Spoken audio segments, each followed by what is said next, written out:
nerds and book lovers and movie lovers. Tonight we're going to be going over the Ready Player One movie.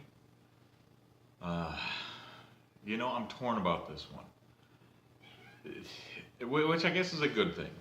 Because usually when they make a movie from a book that you love, you hate it because it's just impossible to make an entire book's worth of plot and story and development and characters in a 2 or 3 hour movie.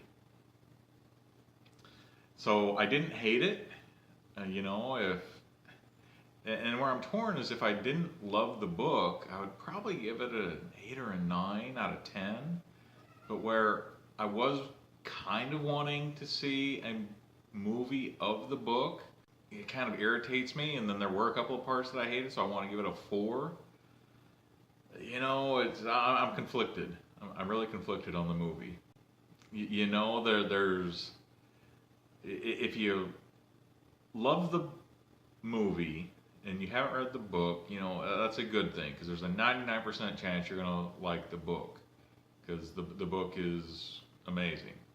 If you hated the movie, which is going to be a very small group of people, good news still, because the book is a completely different story than the movie. So there's another good chance, another opportunity, and a good chance that you're gonna love the book. They're only the same on very broad, general terms. The names of the characters are the same. A couple of the geographical areas and situations are the same. And then the overall broad plot that there is a contest in an AI world for control of the AI world. Beyond that, they really are two completely different stories, two completely different paths. I was hoping that the movie would follow at least a couple of the adventures, a couple of the story plots set up in the book, and they didn't. They didn't do any of them. But when I think about it, I'm probably, if you're not going to do them all, it's probably best not to do any. Well, I think that's enough of a general review. I better give the warning. From here on out, I'm going to do some spoilers. So if you don't want spoilers, turn off the video now. If the first key would have been the Tomb of Horrors, and then the other keys wouldn't have been what was happening in the book, wouldn't have been Zork or Daggerath, or the movies, the different competitions, I would have been really upset because I would have started expecting a movie of the book and then it would have deviated. So it's probably best that he just deviated right from the start. It let me know that it was going to be a completely different story. The one part I did hate in the movie, really, really hated, was at the very end of the movie, he gets control, Parzival gets control of the Oasis, and then he shuts it down on Tuesdays and Thursdays so that people can go and live in the real world. That wasn't the way it worked in the book at all. That's why it shouldn't work that way. The Oasis has became the de facto internet, and you're going to shut down the internet for 2 days a week? Who the hell are you to decide, that I need 2 days to go and do something else, and what 2 days? That was bullcrap. That was, right there in the ideology of we know better than you how to live your life. That pissed me off. I was really disappointed in Spielberg on that.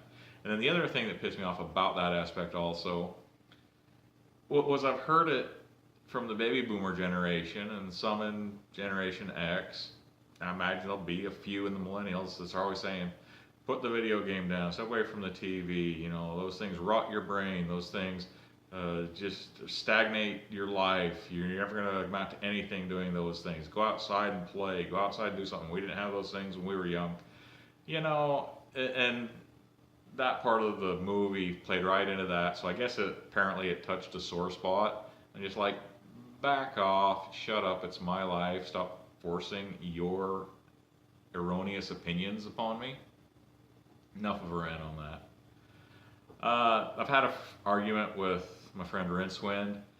He says that the drones going and putting the bombs in the movie on the stacks would, nobody would have even noticed. There's drones everywhere. They wouldn't pay attention. I'm just like, no. The cars go by in front of my house all the time. Somebody pulls into my driveway. I notice. I think somebody would have noticed drones actually attaching to the stack. I think that in such a technologically advanced society, even in the stacks, there would be surveillance. They did it in a swarm, they did it obviously, and then there was no repercussions, there was no questions. I didn't like that part. I thought that was poorly done. Small nitpicky thing though. The things that I did love, the two major parts of the movie that I absolutely loved, my favorite two parts. The first part is he did The Shining. Nowhere in the book is there even a mention of The Shining that I can remember at all. And I've been through the book 9 times now. And he did The Shining. And I get it. In a book you have total reign to say characters, events, people, places. Making a movie, you don't have that. You have to get licenses. It's a lot harder to do. Why he picked The Shining to be one of the quests, I don't know, but it was well done. I mean, H being scared, running into the twins. There was a guy in the theater that when the twins showed up, I heard this, "Oh hell no." Inappropriate for a theater, but yet it was well timed enough that it was hilarious.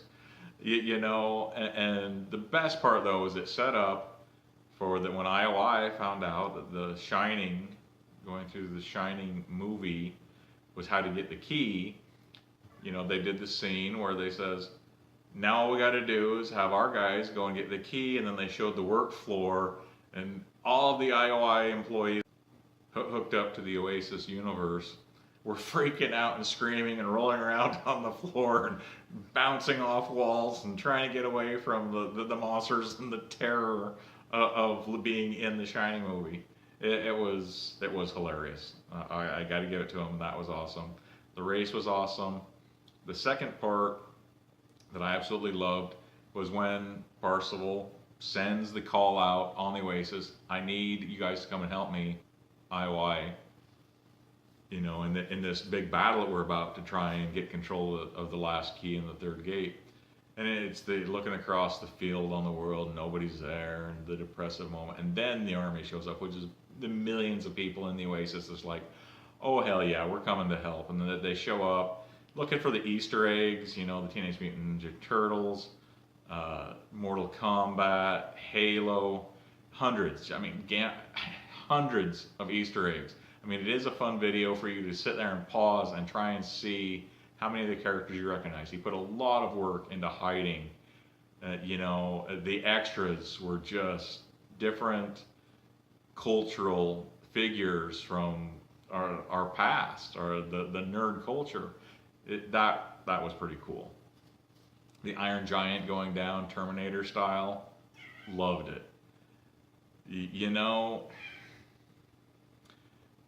There, like I say, I guess I got to give this movie a 9 as a movie, with the caveat: do not expect the book when you watch the movie, and you'll be okay. It's a great movie. I'm glad I saw it. I will buy it. I will support it.